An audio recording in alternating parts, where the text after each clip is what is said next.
ఇప్పుడు మనం చూసుకుంటే ఎన్నికల ముందు నుంచి అంటే ఆంధ్ర జగన్ గారు సీఎం కాకముందు నుంచే కోడికత్తిది నడుస్తూనే ఉంది. ఇప్పుడు 5 ఏళ్ళు అయినా సరే ఇంకా అతన్ని జైల్లోనే ఉంచి ఇంకా జైల్లోనే మగ్గిపోయేలా చేస్తున్నారు. అసలేంటి ఆ కథ ఏంటి? ఎంతవరకు వెళ్తుందంటారు? ఎంతవరకు వెళ్ళేది ఏం లేదమ్మా. భారతదేశంలో న్యాయం అనేది చచ్చిపోయింది. ఈ న్యాయస్థానాల్లో పనిచేసేటటువంటి న్యాయ కోవిదులు భారతదేశంలో నల్లకోట్లలో న్యాయం నలిగిపోతుంది.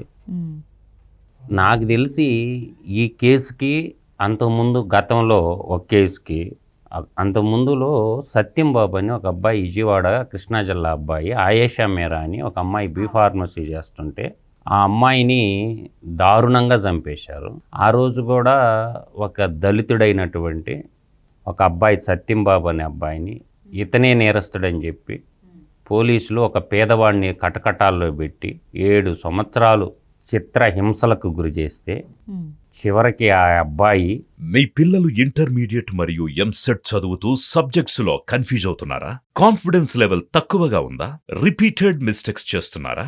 అయితే మీకోసమే ఉంది రైజ్ యాప్.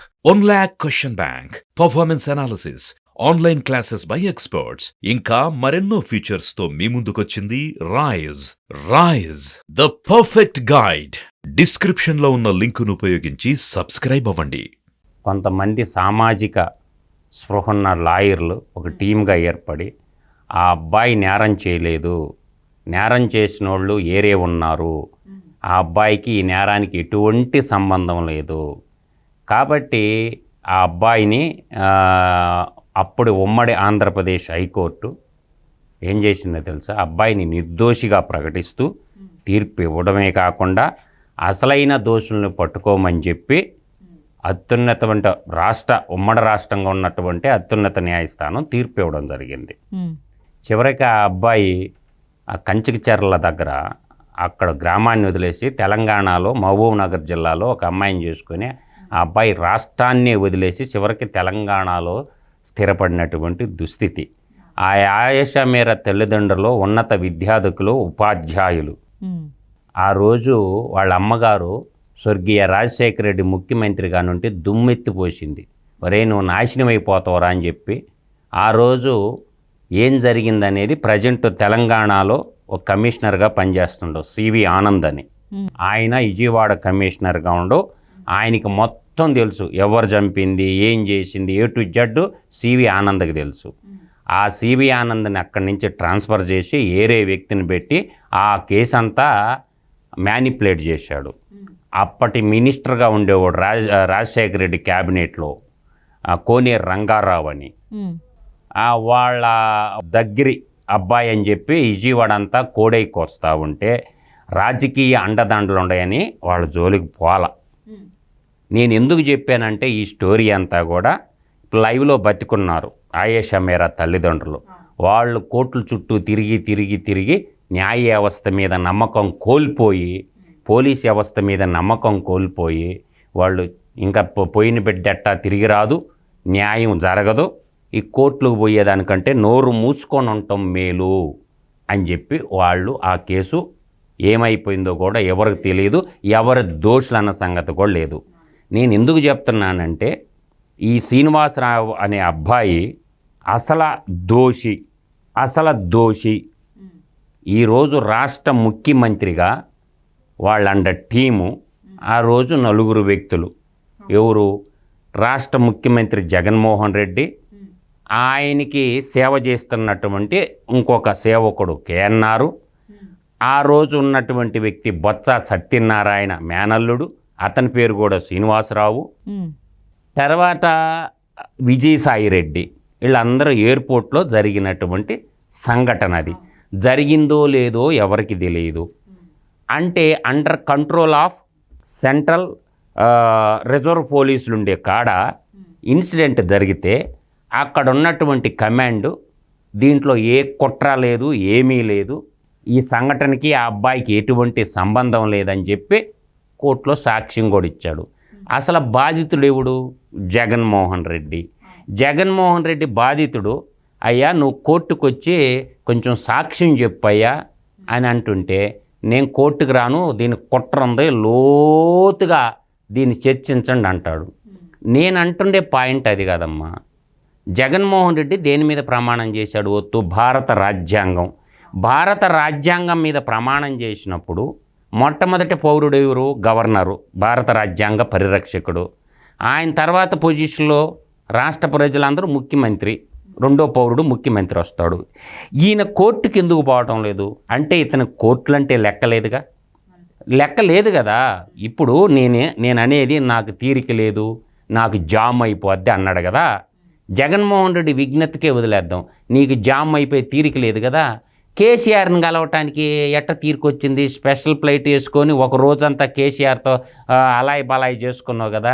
కేసీఆర్తో కలవటానికి నీకు తీరిక అన్నీ ఉండయి, కానీ పక్కనున్నటువంటి కోర్టుకు పోవటానికి తాడేపల్లి నుంచి నీకు తీరిక లేదా అంటే న్యాయమూర్తులు కానీ పెద్దోళ్ళకి ఒక న్యాయము, చిన్నోళ్ళకి ఒక న్యాయం అమ్మ. ఈరోజు మేము చూద్దాం, దేశద్రోహం చట్టం పెట్టారు రఘురామకృష్ణరాజు. రఘురామకృష్ణరాజు మీద పెట్టిన కేసు ఏంది? దేశద్రోహం కేసు పెట్టారు. ఆయనకి బెయిల్ వచ్చిందిగా. సరే, మర్డర్ కేసులో నిందితుడు ఎవరు? సీఎం జగన్మోహన్ రెడ్డి యొక్క సొంత తమ్ముడు, పార్లమెంటేరియన్ కడపాల అవినేష్ రెడ్డి. అతనికి కోర్టుకు పోకుండానే బెయిల్ వచ్చిందిగా. అంటే దీన్ని బట్టి మనకేమర్థమవుతుంది? సామాన్యుడు ఎవ్వరికి జడ్జీలు బెయిల్ ఇవ్వరు. కాబట్టి న్యాయం అనేది డబ్బున్నోడికి ఒక న్యాయం, డబ్బు లేనోడికి ఒక న్యాయము. దాదాపుగా ఈరోజు ఎస్సీలు ఎస్టీలు ఆంధ్రప్రదేశ్ జైల్లో 8,000 మందికి పైబడి మగ్గిపోతారు. ఒకవేళ ఆయనకి అతను తప్పే చేశాడు అనుకొని జడ్జి కానీ భావించినట్లయితే కేసు వేసినా కూడా 323, 324 ఈ 2 సెక్షన్లో వేసుకున్నా కూడా ఒక సెక్షన్కి 2 సంవత్సరాలు, 1 సంవత్సరం, 3 సంవత్సరాలు అయిపోయింది కదా. ఇప్పుడు అకారణంగా ఆ అబ్బాయిని జైల్లో బంధించడం, ఆ అబ్బాయికి బెయిల్ ఇవ్వకపోవటం భారతదేశంలో ఉన్నటువంటి న్యాయ వ్యవస్థ వైపు ప్రశ్నించాల్సినటువంటి న్యాయ వ్యవస్థని ప్రశ్నించకూడదు అంటున్నారు. ఇటువంటి సందర్భాల్లో కూడా న్యాయ వ్యవస్థని ప్రశ్నించకపోతే, ప్రశ్నించకపోతే భారత సుప్రీంకోర్టు న్యాయమూర్తికి ఇవాళ ఒక ఎస్టీ ఉన్నారు కదా రాష్ట్రపతిగా, ఆమెకు అవుపట్టంలా ఈ అబ్బాయి రోదన అంటే న్యాయమూర్తులకు అవుపట్టంలా సుమోటోగా ఈ కేసుని ఎందుకు విచారించరు? సుమోటోగా ఈ కేసుని ఆంధ్రప్రదేశ్ చీఫ్ జస్టిస్ ఎందుకు విచారించడు? అంటే డబ్బున్నోళ్ళకి, రాజకీయ నాయకులకి ఒక విధమైనటువంటి తీర్పులు, పేద పిల్లలకి ఆ సలీం అనే లాయర్కి ముందు సలాం చెప్పాలమ్మ మనం. అలు పెరగని పోరాటం, రూపాయి కూడా డబ్బులు తీసుకోకుండా ఆ సలీం అనే ఒక మైనారిటీ లాయర్ గారు ఆ కేసుని వాదిస్తున్నాడు చూసావా, అతనికి ముందు సలాం చెప్పాలి. భారతదేశంలో చచ్చిపోయిందమ్మా, న్యాయ వ్యవస్థ బతికలేదు. భారతదేశంలో కేవలం డెకాయిట్లకి, దొంగలకి, రాబరీలకి, గనులు దోసేసిన వాళ్ళకి, ప్రజల ఆస్తులు కొల్లగొట్టిన వాళ్ళకి, ఏళ్ళకి మాత్రమే న్యాయ వ్యవస్థ పనిచేస్తుంది, కానీ సామాన్యుల పట్ల న్యాయ వ్యవస్థ పనిచేయటం లేదమ్మా. ఇప్పుడు ఒక రాష్ట్ర ముఖ్యమంత్రి మీద 2011లో 12లో 11 సిబిఐ కేసులు, 8 ఈడీ కేసులు ఉన్నటువంటి వ్యక్తి ఏమో రాష్ట్ర ముఖ్యమంత్రి పీఠమెక్కి కూర్చొనున్నాడు.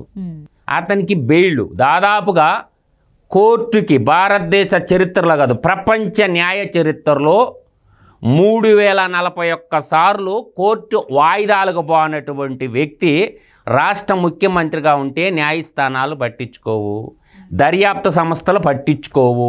3041 సార్లు ఎవరన్నా సరే 1, 2, 3 వాయిదాలకు పోతే ఇమ్మీడియట్లుగా non bailable arrest warrant issue చేస్తారమ్మా. అంటే దీన్ని బట్టే మనకు అర్థమవుతుంది కదా తల్లి. అంటే రాజకీయ నాయకులకు ఒక చట్టము, డబ్బున్నోడికి ఒక చట్టము, పేద ప్రజలకు ఒక చట్టం. కాబట్టి ఈరోజు 404 కోట్లు పెట్టి అంబేద్కర్ విగ్రహం కట్టారంట విజయవాడలో. ఏది అయ్యేంది ఉమ్మడి బడ్జెట్ నుంచి కాదు, దాంట్లో భారత రాజ్యాంగం పుస్తకం కూడా ఉందమ్మా. అసలు ఆ అంబేద్కర్ విగ్రహాన్ని ఓపెన్ చేసేటటువంటి నైతిక అర్హత జగన్మోహన్ రెడ్డికి రాష్ట్ర ముఖ్యమంత్రికి ఉందా? ఆయన్ని మించినటువంటి నిన్న కొంతమంది చెప్తున్నారమ్మా, అందరూ ఇది ఎంపీలుగా ఎమ్మెల్యేలుగా యువజన శ్రామిక రైతు పార్టీలో ఉన్నటువంటి జూపూడి ప్రభాకర్ రావు, బాపట్ల ఎంపీ నందిగామ సురేష్ గారు, మేరుగు నాగార్జున గారు, వీళ్ళంతా అభినవ అంబేద్కరుడు అంట. అయితే రాజ్యాంగం ఎందుకు పనిచేయటం లేదురా బాబు? మీ బిడ్డే కదా జైల్లో ఉన్నారు. మీరందరూ పోయి ఆ అబ్బాయిని మీరందరూ ప్రతినిధులుగా పోయి జగన్మోహన్ రెడ్డి దగ్గర కోర్టుకి తీసుకుపోయి సాక్ష్యం చెప్పించవచ్చు కదా. అసలు బాధితుడు ఎవరు? రాష్ట్ర ముఖ్యమంత్రి. ఆయన ఎందుకు పోవటం లేదు కోర్టుకి? అంటే సోషల్ మీడియాలో శాటిలైట్ మీడియాలో మాట్లాడుకోవటం ఇంకా వేస్ట్ అమ్మా. ఆ అబ్బాయి చివరికి ఈరోజు ఇంతకుముందు మీరు అన్నారు న్యాయ వ్యవస్థని ప్రశ్నించకూడదు అంటారు అని. కానీ న్యాయ వ్యవస్థని ఇలాంటి అన్యాయం జరుగుతున్నప్పుడు ఎవరు ప్రశ్నించకపోతే ఇంకా న్యాయం ఎలా ఇప్పుడు న్యాయమూర్తులకు జీతాలు ఇచ్చేది ఎవరమ్మా? మనం అడుగుకుందాం. న్యాయమూర్తికి జీతాలు ఎవరిస్తున్నారు? ప్రజలే కదా ఇచ్చేది. ప్రజలందరూ పన్నుల రూపంలో కట్టిన డబ్బులతోనే కదా న్యాయమూర్తులు న్యాయ కోవిదులు జీతాలు తీసుకుంటుండేది. ప్రజల జీతాలు తీసుకుంటున్నటువంటి న్యాయమూర్తులు, అర్థమవుతుందమ్మా నేను చెప్పేది, ఎందుకు ప్రశ్నించకూడదు? మీరు ఎందుకు సామాన్యులకు ఒక విధంగా, బాగా డబ్బున్న వాళ్ళకి ఒక విధంగా తీర్పులు ఇస్తారు? అంటే న్యాయ వ్యవస్థని ప్రశ్నించకూడదు అనేది ఎక్కడా లేదమ్మా. న్యాయమూర్తులు ప్రజలు పన్నుల రూపంలో కట్టిన డబ్బులేనే కదా జీతాలు తీసుకుంటుండేది. రాష్ట్ర ప్రభుత్వం ఆ సంఘటిత నిధి నుంచే కదా హైకోర్టు జడ్జీలందరికీ జీతాలు ఇచ్చేది. కేంద్రంలో కూడా కేంద్ర ప్రభుత్వం పన్నుల నుంచే కదా సుప్రీంకోర్టు న్యాయమూర్తికి వచ్చేది. ఈ కేసు విషయంలో మాత్రం రాజ్యాంగానికి లోబడి ఈ పరిపాలన సాగటం లేదు కాబట్టి రాష్ట్రపతి ఇన్వాల్వ్ అవ్వాలమ్మా ఈ కోడికత్తి కేసులో. ఎందుకంటే అబ్బాయి దళితుడు కాబట్టి. 2, సుప్రీంకోర్టు చీఫ్ జస్టిస్ చంద్రచూడ్ గారు కూడా ఒక స్పెషల్ ఇంట్రెస్ట్గా తీసుకొని సుమోటోగా కేసు తీసుకొని ఈ ఎన్ఐఏ కోర్టు కాదు, రాష్ట్ర హైకోర్టు కాదు, సుప్రీంకోర్టు చీఫ్ జస్టిస్ చంద్రచూడ్ గారు తను ఇన్వాల్వ్ అయ్యి ఈ కేసులో ఒక సామాన్యుడికి న్యాయం చేయలేని న్యాయ వ్యవస్థ ఉన్నా ఒకటే, చచ్చిపోయినా ఒకటేనమ్మా. భారతదేశంలో న్యాయ వ్యవస్థ చచ్చిపోయిందమ్మా కోడికత్తి శ్రీనివాస్ విషయంలో. ఈరోజు ఆ అబ్బాయి జైల్లో ఆమరణ నిరాహార దీక్ష చేస్తున్నాడు. అదేవిధంగా వాళ్ళ అన్నగారు, వాళ్ళ తల్లిగారు, వాళ్ళ తల్లి ఛాయ చూస్తుంటే కళ్ళ మీద నీళ్ళు వస్తున్నాయమ్మా. ఒక కట్టిక పేద కుటుంబం, ఒక పేద కుటుంబం మీద ఇంత ప్రతీకార రేచ్చితో రగిలిపోతున్నటువంటి ఇటువంటి కేసుని అత్యున్నతమైన న్యాయస్థానం సుప్రీంకోర్టు రంగంలోకి దిగి సుప్రీంకోర్టు ఈ కేసును టేకవర్ చేసి స్వచ్ఛందంగా ఈ కేసుని ఆంధ్రప్రదేశ్ న్యాయ వ్యవస్థల్లో ఉన్న రోజులు ఆ అబ్బాయికి న్యాయం జరగదు కాబట్టి సుప్రీంకోర్టు ఈ కేసును సుమోటోగా స్వీకరించి ఎవరైనా సుప్రీంకోర్టు లాయర్లు మానవతా దృక్పథంతో ఈ కేసును సుప్రీంకోర్టులో పిల్లేసి ఆ అబ్బాయి తరపున సుప్రీంకోర్టు లాయర్లు ఎవరన్నా రంగంలోకి దిగితే తప్ప కోడికత్తి శ్రీనివాసరావు, ఈ జల్లిపల్లి శ్రీనివాసరావు ఆ అబ్బాయి చేయని నేరానికి జైల్లో ఉంచడం అనేది న్యాయ వ్యవస్థకు కూడా మంచిది కాదు. అసలైన దోషులు తప్పించుకుంటున్నారు. కాబట్టి నేను అంటుండేది ఏంటంటే ఎవరైనా న్యాయ కోవిదులు దయచేసి ఆ కేసుని స్వచ్ఛందంగా, ఎన్నో డబ్బులు సంపాదించుకుంటారమ్మా, లక్షలు సుప్రీంకోర్టు లాయర్లు అంటే లక్షల్లో ఉంటాయి. అంత పెట్టుకొని కనీసం తిండికి లేనటువంటి ఆ కుటుంబానికి ఎవరన్నా సుప్రీంకోర్టు అడ్వకేట్లు మానవతావాదంతో మంచి మనసు చేసుకొని భారత సుప్రీంకోర్టు అత్యున్నత న్యాయస్థానంలో ఈ కేసుని పిల్లేయగలిగితే తప్ప ఆ అబ్బాయికి న్యాయం జరగదు. లేదంటే ఆ అబ్బాయి అక్కడే జైల్లో మగ్గిపోవాలి. ఇంకోటి ఏంటి అంటే జగన్ రెడ్డి గారు అధికారంలో ఉన్న రోజులు ఈ అబ్బాయి బయటికి రాకపోవచ్చు అనుకోవచ్చు మనం. జగన్మోహన్ రెడ్డి అనే విషయం వేరమ్మా. జగన్మోహన్ రెడ్డి దేనికి పోయినాడు? ఆయన సిబిఐ కేసులకు పోయినాడా? ఈరోజు 43,500 కోట్ల రూపాయలు దొంగతనం చేశాడు జగన్మోహన్ రెడ్డి, తండ్రిని అధికారాన్ని అడ్డం పెట్టుకొని దోచేసిండని చెప్పి ఈడీ సిబిఐ కేసులు అటాచ్ చేస్తుంది కదా తల్లి. ఈరోజు జయప్రకాష్ నారాయణ అని ఒక పెద్ద తోపుగాడు మాటలు చెప్తుంటారు అన్ని మీడియాలో చేరుకొని, ఐఏఎస్ ఏదో చదివినాడు అంటాడు కదా. ఈ కేసు గురించి మాట్లాడమను. ఇవాళ జేడి లక్ష్మీనారాయణ ఒక పార్టీ పెట్టి జై భారత్ పార్టీ అని ఒకటి పెట్టున్నాడు కదా జేడి లక్ష్మీనారాయణ. మాట్లాడమను జేడి లక్ష్మీనారాయణ నీ కేసు గురించా? నోరు పడిపోయిందా జేడి లక్ష్మీనారాయణ? నువ్వే అరెస్ట్ చేసి జైల్లో పెట్టిండు కదా జేడి లక్ష్మీనారాయణ. కూర్చోమను ఇప్పుడు ఆమరణ నిరాహార దీక్షకి జేడి లక్ష్మీనారాయణని. ఇప్పుడు షర్మిల కాంగ్రెస్ పార్టీ అధ్యక్షురాలు అంటుంది కదా, పోయి వాళ్ళ తల్లిదండ్రుల పక్కన కూర్చోమని చెప్పు కాంగ్రెస్ పార్టీ నాయకుల్ని. ఈరోజు ఆ రోజు నింద చంద్రబాబు నాయుడు చేసిందని తెలుగుదేశం పార్టీ మీద వేశారమ్మ నింద. అందుకు వాళ్ళు ఆగున్నారు. లేకపోతే తెలుగుదేశం పార్టీ ఏ రోజో బయటికి తెచ్చేది ఆ అబ్బాయిని. తెలుగుదేశం పార్టీ కానీ ఇన్వాల్వ్ అయితే ఇది లోకేష్ చేసిండు చంద్రబాబు నాయుడు చేశారని నిందేస్తుందని తెలుగుదేశం పార్టీ ఆగింది. అంతే తప్ప అబ్బాయి మీద తెయాలని. ఈరోజు భారతీయ జనతా పార్టీ ఉంది కదా పురంధేశ్వరి, భారతీయ జనతా పార్టీ నాయకులు చచ్చిపోయారు ఆంధ్రప్రదేశ్ రాష్ట్రంలో. ఈరోజు జనసేన పార్టీ నాయకులు పవన్ కళ్యాణ్ ఏమన్నా చచ్చిపోయింది ఆంధ్రప్రదేశ్ రాష్ట్రంలో? జనసేన పార్టీ నాయకులు కార్యకర్తలందరూ ఈ జన సైనికులందరూ పోయి కూర్చోవచ్చు కదా. కాంగ్రెస్ పార్టీ ఏం బీకుతుంది? గడ్డి బీకుతుందా? ఇలా రాహుల్ గాంధీ ఇప్పుడు షర్మిల ఉంది కదా, ఊరు తిరుగుతుంటే మీడియా అంతా కవర్ చేస్తుంది కదా, అన్ని మీడియాలో ఎందుకు మాట్లాడటం లేదు? షర్మిల గారు పోయి కూర్చోమని చెప్పండి ఆ కేసు విషయంలో.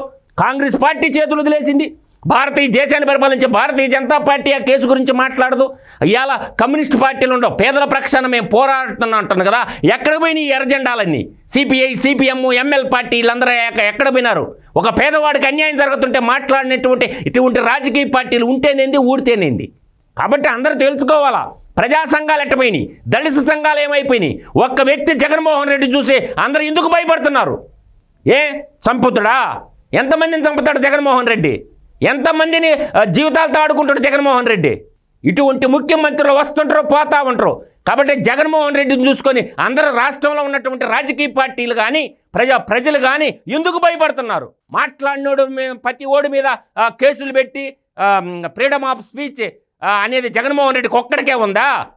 ప్రజలకు లేదా freedom of speech? Jaganmohan Reddy మాట్లాడితేనేమో ఓహో ఆహా అని చూపించేటటువంటి మీడియాలన్నీ ఆ అబ్బాయి వైపు ఎందుకు తిరగదు? ఈ షర్మిల మాట్లాడమని చెప్పి కూర్చోమని చెప్పి అన్నకి వ్యతిరేకంగా అమ్మ ఏర మహిళలాగా చూపిస్తున్నారు కదా షర్మిలని. ఆ కోడికత్తి శ్రీనివాస్ కేసులో పోయి కూర్చోమని చెప్పండి షర్మిలని, అప్పుడు తెలిసి వస్తుంది షర్మిలాకి. ఇలా ఆ కొడుకు ఏదో పెళ్లి చేసుకుంటుందని ఊరందరికేమో ఆమెదో స్వాతంత్ర సమరయోధుల్లాగా మీడియా అంతా చూపిస్తుంది కదా షర్మిలని. దాని మీద క్వశ్చన్ అడగమని చెప్పండి షర్మిలని మీడియాని అంతటిని. కాబట్టి సిగ్గుమాలిన వ్యవస్థలో, దౌర్భాగ్యమైనటువంటి వ్యవస్థలో బతుకుతున్నామమ్మా. ప్రశ్నించకపోవడమే మనం చేస్తున్నటువంటి దౌర్భాగ్యం. ఈ జర్నలిస్టులకు కూడా ఏ న్యూస్లను చూసుకుంటారు కానీ ఆ అబ్బాయికి అన్యాయం జరుగుతుంది, ఈ సత్యం సమాధి చేయబడుతుంది శ్రీనివాస్ విషయంలో ఎందుకు మాట్లాడదు మీడియా మొత్తం కూడా? నాలాంటి వాడికైనా పట్టింది తేట. ఏమవుతుంది జడ్జీల గురించి మాట్లాడితే? జడ్జీల్ని తిడితే తప్పు, జడ్జీల్ని విమర్శిస్తే తప్పు. ఒక భారతీయ పౌరుడికి అన్యాయం జరుగుతున్నప్పుడు న్యాయ వ్యవస్థ మొత్తం కూడా ఈరోజు చచ్చిపోయిందా అనిపిస్తుందమ్మా. ఆ అబ్బాయి విషయంలో చెయ్యని తప్పుకి 5.5 సంవత్సరం నుంచి జైల్లో మగ్గిపోతూ ఉంటే ఏం చేస్తున్నారు ఈ న్యాయమూర్తులందరూ? స్వచ్ఛందంగా పనిచేయాల్సినటువంటి ఆవశ్యకత ఉందా? యుద్ధ ప్రాతిపదికన చేస్తారే ఈ బలిసిన వాళ్ళకందరికీ, ప్యాక్షనిస్టులకి, క్యాపిటలిస్టులకి, రాజకీయ నాయకులకు ఉండేటటువంటి శ్రద్ధ ఒక పేదవాడి మీద ఎందుకు ఉండదు? న్యాయ వ్యవస్థకు బాధ్యత లేదా ఈ దేశంలో? మానవ హక్కుల సంఘం ఏమైంది ఈ దేశంలో? మానవ హక్కుల హ్యూమన్ రైట్స్ కమిషన్ ఏమైంది? రాష్ట్రపతి ఏమైనారు? మాట్లాడితే తప్పెలా అవుతుందమ్మా? మాట్లాడకపోవడమే తప్పు. కాబట్టి ఆ శ్రీనివాసరావు, కోడికత్తి శ్రీనివాసరావు విషయంలో రాష్ట్ర ప్రజలందరూ కూడా కలిసి అన్యాయం చేశారమ్మా అబ్బాయికి. రాష్ట్ర ప్రజల మొత్తం కలిసి అబ్బాయికి అన్యాయం చేసిన వాళ్ళే. ఒక దుర్మార్గమైనటువంటి ముఖ్యమంత్రిని గద్దెనెక్కించుకొని ఈరోజు పేద ప్రజల అభినవ్ అంబేద్కర్ ఎలా అవుతాడు? అసలు అంబేద్కర్కి జగన్మోహన్ రెడ్డికి ఏమన్నా పోలికుందా? లేస్తే నా ఎస్సీ, నా ఎస్టీ, నా బీసీ అంటుండు. ఇది దుర్మార్గమైనటువంటి చర్యమ్మ. భారత అత్యున్నతమైన న్యాయస్థానంలో మానవత్వం కలిగినటువంటి అడ్వకేట్లు ఎవరన్నా ఆ అబ్బాయికి ప్రాణభిక్ష చేయని తప్పుకి జైల్లో మగ్గిపోతుంది కాబట్టి ఆ అబ్బాయికి సేవ చేసి ఆ అబ్బాయిని జైలు నుంచి బయటకు తెమ్మంటే సర్వదా ఏడుకుంటున్నాను తల్లి. సర్వోన్నతమైనటువంటి న్యాయస్థానానికి వెళ్ళి సుప్రీంకోర్టుకి వెళ్తే తప్ప ఆ అబ్బాయికి బెయిల్ వచ్చేటటువంటి అవకాశమే లేదు. కాబట్టి న్యాయ వ్యవస్థకు పట్టినటువంటి బూజుని వదిలించమని న్యాయ కోవిదులను ఏడుకుంటున్నాను తల్లి.